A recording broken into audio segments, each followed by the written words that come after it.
విజయకృష్ణ. ఎట్లా ఉంది deputy CM Pawan Kalyan గారి పరిపాలన? డిప్యూటీ సీఎం పదవికే పవన్ కళ్యాణ్ అవన్నీ తీసుకొచ్చా కానీ డిప్యూటీ సీఎం అని దానికి పెద్ద ఇదేం కాదు. పవన్ కళ్యాణ్ వెళ్తాం మూలాన డిప్యూటీ సీఎం ఎవరికో తెలిసింది. లేకపోతే పవన్ కళ్యాణ్ మూలాన అది చంద్రబాబు నాయుడు సీఎం అయినా సరే డిప్యూటీ సీఎంఏ ఫోకస్ అక్కడ. మరి కాకినాడ మొన్న చూసుకుంటే కాకినాడ పోర్టులో బోట్ని సీజ్ చేశారు కదా. సింగం సినిమా చూసారా? సింగం సినిమా టైపులో సింహం దూకినట్టు దూకి ఎదురే లేదు. అలా ఎల్లగల గట్స్ ఉండాలి.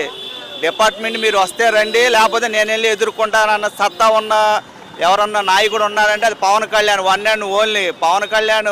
ఒక మనిషి కాదు, ఆయన ఆర్మీ. షిప్ను కాదు, గాల్లో ఎలిగే విమానాన్ని అయినా సీల్ చేయగలడు సత్తా కలిగినోడు ఎవరయ్యా నాయకుడు అంటే ఒక పవన్ కళ్యాణ్.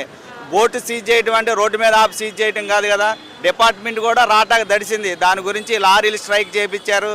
అక్కడ షిప్ యార్డ్లో పనులతో ముఠా వాళ్ళతో స్ట్రైక్ చేయించారు. ఇదంతా సీజ్ చేస్తే మాకు పోతుందండి అని.